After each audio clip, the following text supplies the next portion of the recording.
other distinguished guests, ladies and gentlemen, my friends, ang aking minamahal na mga kababayan, magandang tanghali po sa inyong lahat. This is a historic moment for us all. I feel it deep within me. You, the people, have spoken, and it is resounding. When my call for unity started to resonate with you, it did so because it echoed your yearnings, mirrored your sentiments, and expressed your hopes for family, for country, and for a better future. That is why it reverberated and amplified as it did, to deliver the biggest electoral mandate in the history of Philippine democracy.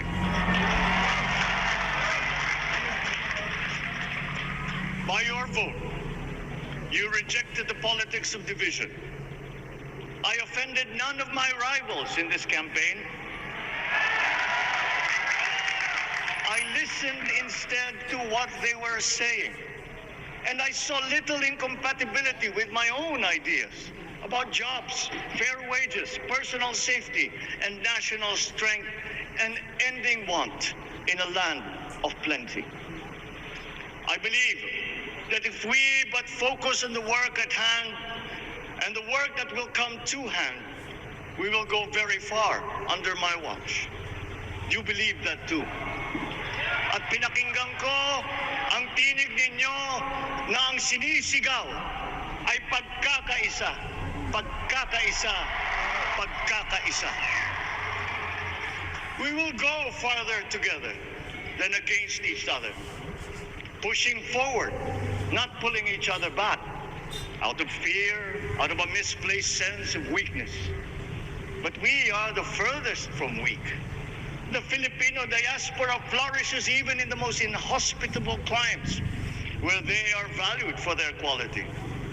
The changes we seek will benefit all and will shortchange no one. I was not the instrument of change. You were that. You made it happen. I am now.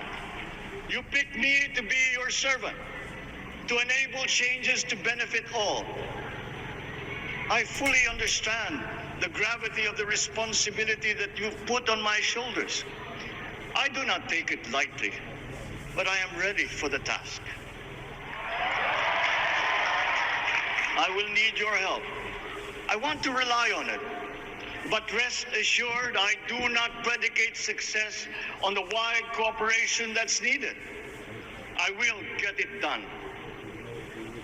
I once knew a man who saw what little had been achieved since independence in a land of people with the greatest potential for achievement.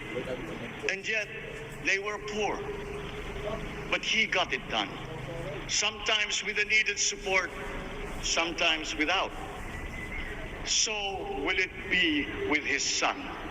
You will get no excuses from me.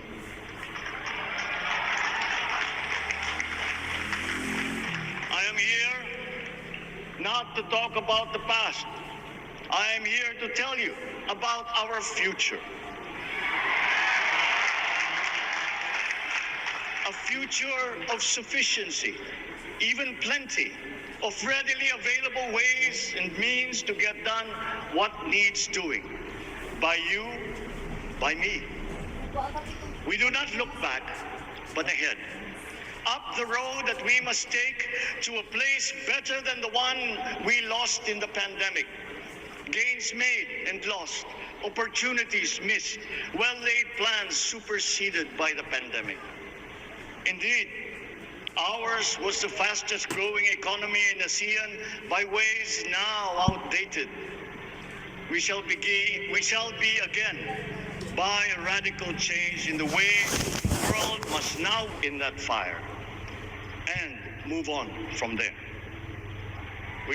We face prospects of the spread of the war abroad, of which we are totally blameless.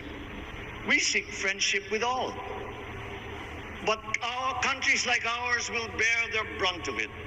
And if the great powers draw the wrong lessons from the ongoing tragedy in Ukraine, the same dark prospect of conflict will spread to our part of the world. Yet, there is more out there. Like going forward by new ways of doing that the pandemic forces to adopt.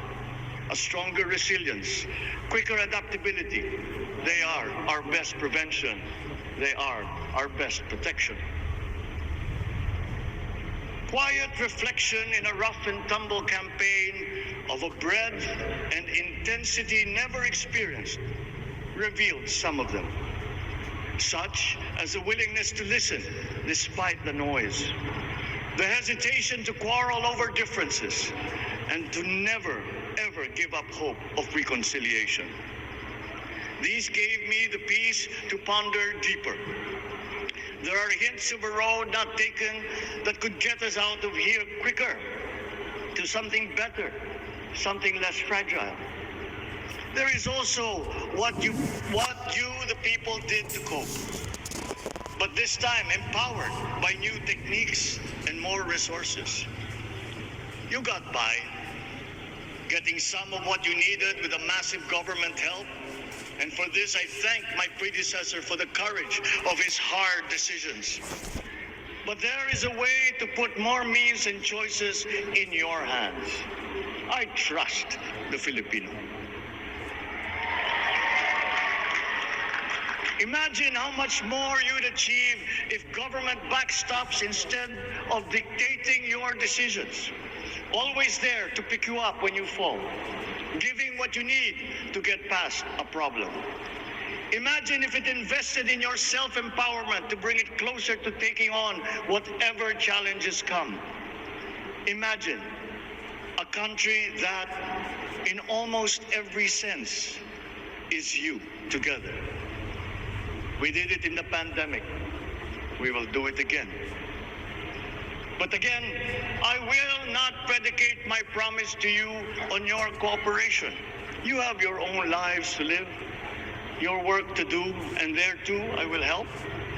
Government will get as much done alone without requiring more from you. That is what government and public officials are for. No excuses. I did not talk much in this campaign. I did not bother to think of rebutting my rivals. Instead, I searched for promising approaches better than the usual solutions. I listened to you. I did not lecture you who has the biggest stake in our success. And the forthcoming State of the Nation will tell you exactly how we shall get this done. In this fresh chapter of our history, I extend my hand to all Filipinos. Come, let us put our shoulders to the wheel and give that wheel a faster turn to repair and to rebuild and to address challenges in new ways, to provide what all Filipinos need, to be all that we can. We are here to repair a house divided, to make it whole, and to stand strong again in the Bayanihan way, expressive of our nature as Filipinos. We shall seek, not scorn, dialogue. Listen respectfully to contrary views. Be open to suggestions coming from hard thinking and unsparing judgment. But always from us, Filipinos. We can trust no one else when it comes to what is best for us. Past history has often proven that. Solutions from outside divided us. None deepened our understanding. They were always at our expense. Never forget, we are Filipinos. One nation, one republic, indivisible. We resisted and never failed to defeat foreign attempts to break up our country in my father's watch. His strongest critics have conceded that. So let us all be part of the solution that we choose. In that lies the power to get it done. Always be open to differing views, but ever united in our chosen goal. Never hesitating to change it, should it prove wanting. That is how agile, resilient republics are made. Our future we decide today. Yesterday cannot make that decision anymore, nor can tomorrow delay it. The sooner we start, the surer and quicker the prospect of achieving our future. These are troubling times. What's happening to others can happen to us, but it will not. We see what's happening. We are witness to how it is being stopped, and we have seen the glory that crowns struggle against all odds. Giving up is not an option. We've been through times of bitter division, but united, we came through to this when it shall begin again, but better.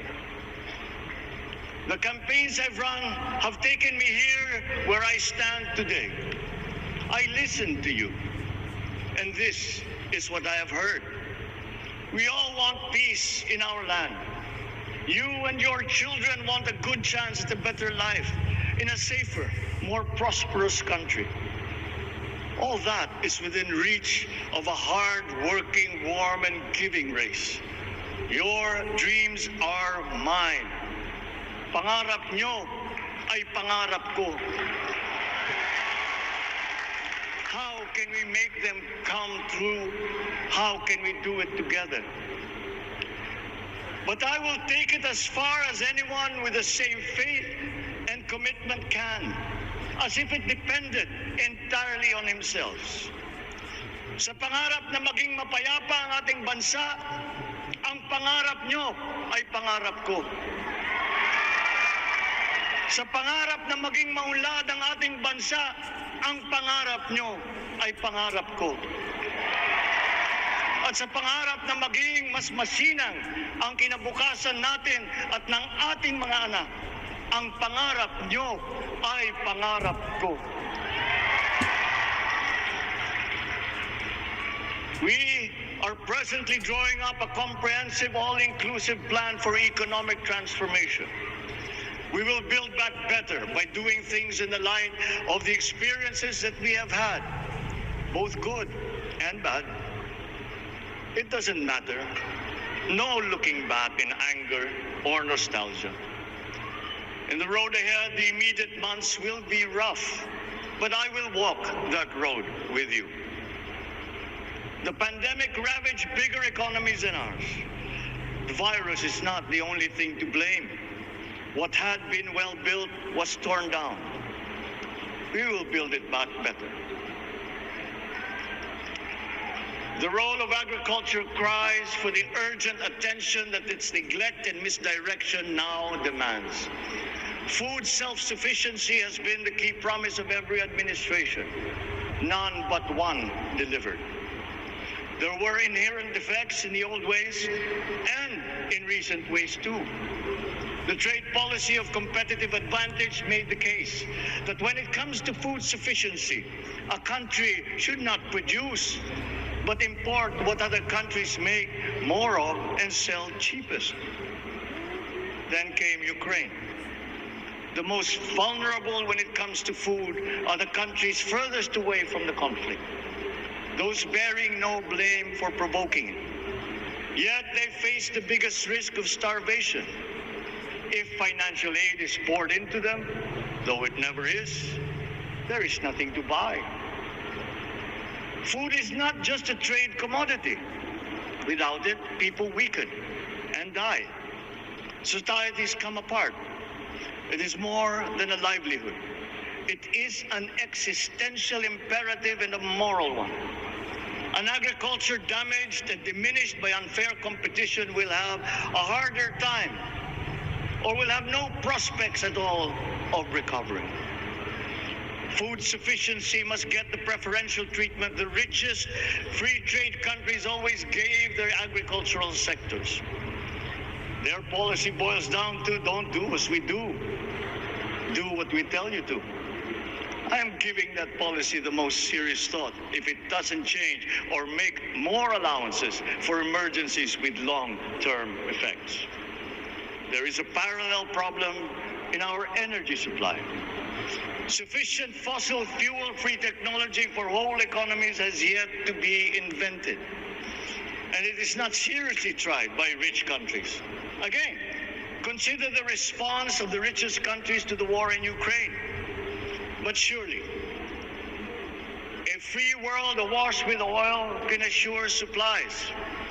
Or we will find a way. We are not far from oil and gas reserves that have already been developed. What we teach in our schools, the materials used must be rethought.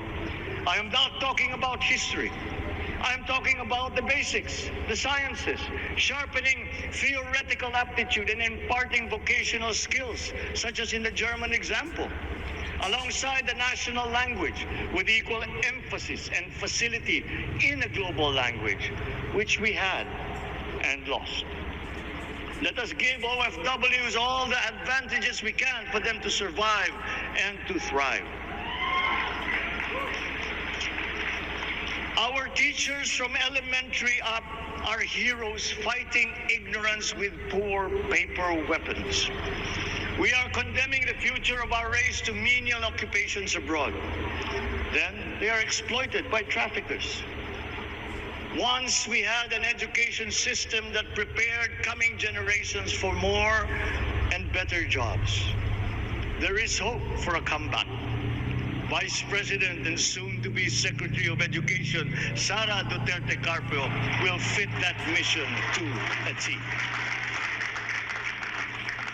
We won't be caught unprepared, under-equipped, and understaffed to fight the next pandemic. To start with, we never got over the pandemic of poor, if any, free public health. The last major upgrade of a public health system, exemplified by the resources poured into PGH, predates the current shambles by 3 generations. Our nurses are the best in the world. They acquitted themselves with the highest distinction abroad, having suffered even the highest casualties. With the same exemplary dedication at home, they just got by. They are out there because we cannot pay them for the same risk and workload that we have back here. There will be changes starting tomorrow. I am confident because I have an OPLEC in my cabinet. There were shortcomings in the COVID response. We will fix them out in the open. No more secrets in public health.